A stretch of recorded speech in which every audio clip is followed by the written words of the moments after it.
Thank you, Dr. Singh, for that introduction. And my thanks to everyone who helped to organize this for the invitation. I am very happy to talk with everyone today about wellness matters.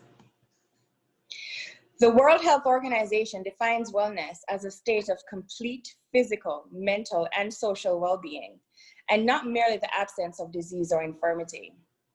The terms in this definition inspire similar words such as continuous for state, whole for complete, tangible for physical, and intangible for mental, as well as togetherness or community for social.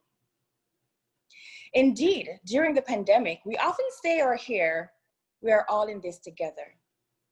The global community has rallied around each other to get through the coronavirus disease of 2019 or COVID-19 pandemic well.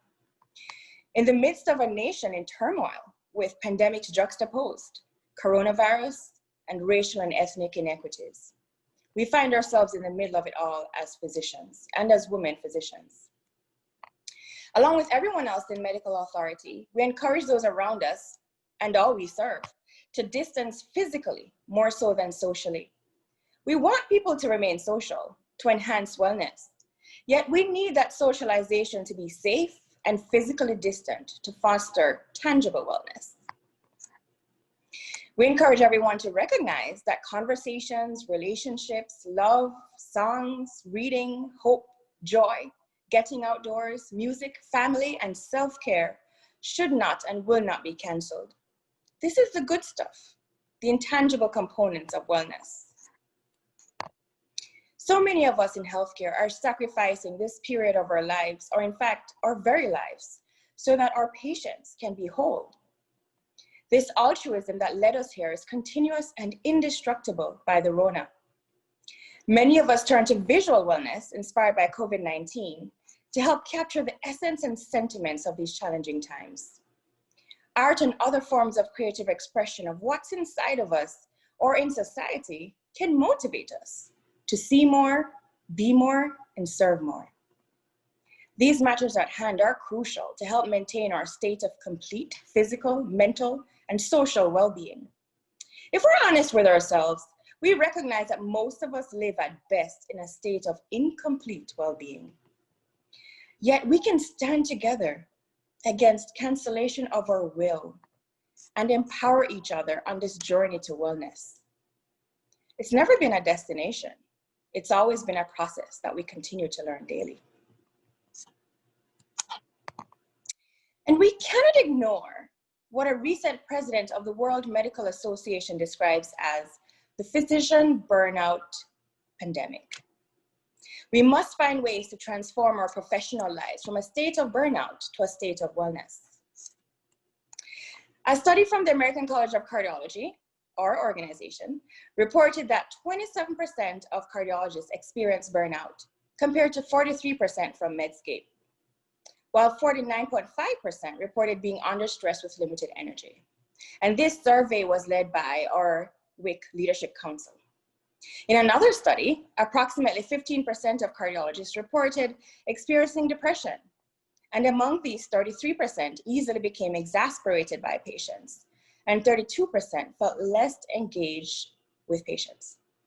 Similarly, burnt out physicians noted an effect on their professional activities with both patients and colleagues. Neither subspecialty nor practice setting appears to have an impact on burnout. Contributors to burnout among cardiologists have been listed as excessive workloads, bureaucracy, balancing work and life, and after-work emergencies impacting lifestyle.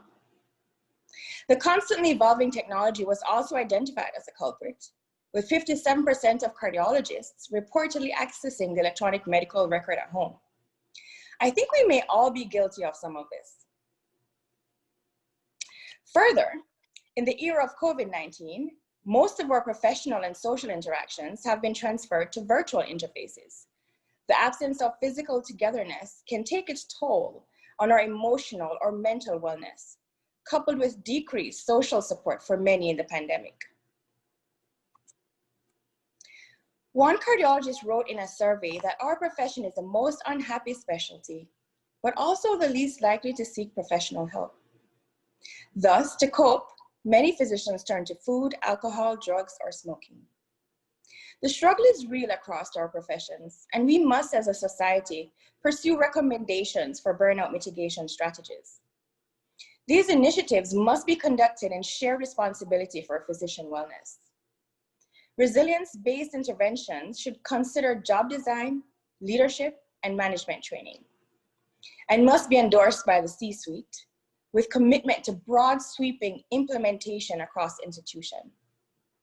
Reduction in administrative tasks for physicians, increasing non-physician support staff, and emphasizing teamwork can make a world of difference too, as can fostering self-awareness, life-work balance, or more aptly integration, and regular check-ins for mental health. To avoid or overcome being in a state of burnout, there are key components of the journey to wellness that should also be embraced. Relationships. When we informally survey individuals in person or on social media, undoubtedly the #1 catalyst for wellness is noted as relationships. Frequent personal interactions with others who know and understand us can help relieve some of the altruistic burdens we carry in our daily professional lives. Exercise and hobbies. Quite often, exercise and hobbies are listed as mediators of wellness. Exercise can relieve stress and release endorphins that help improve mood. Hobbies can give an objective focus that takes our minds away from what troubles us, or perhaps what might otherwise consume or overwhelm us. Hobbies can also help us share our inner selves, interests, and creative skills with others. Diversity and delegate.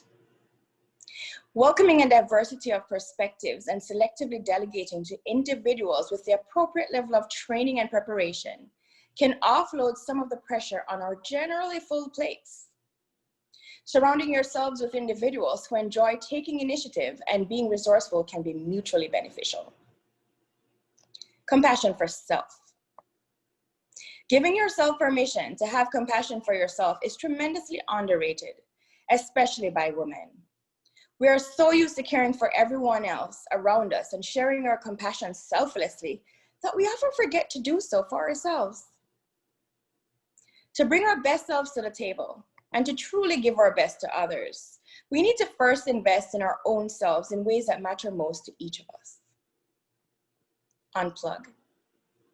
The ability to intermittently unplug from sources of time-consuming or draining asks can free up incredible amounts of time and mental space that can be used on more enriching and life-affirming activities.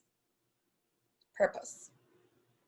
A sense of purpose can give clear direction and allow us to prioritize opportunities more effectively. Pursuing Red Cup may help us collectively and collaboratively as we grow together on our journey from burnout to wellness. I hope you'll find this acronym useful as we all pursue our journey of wellness together. I created it for us, and it will actually be published in a blog post next month on the American Heart Association Early Career blog, as we all together walk alongside each other as women in cardiology. Thank you for having me.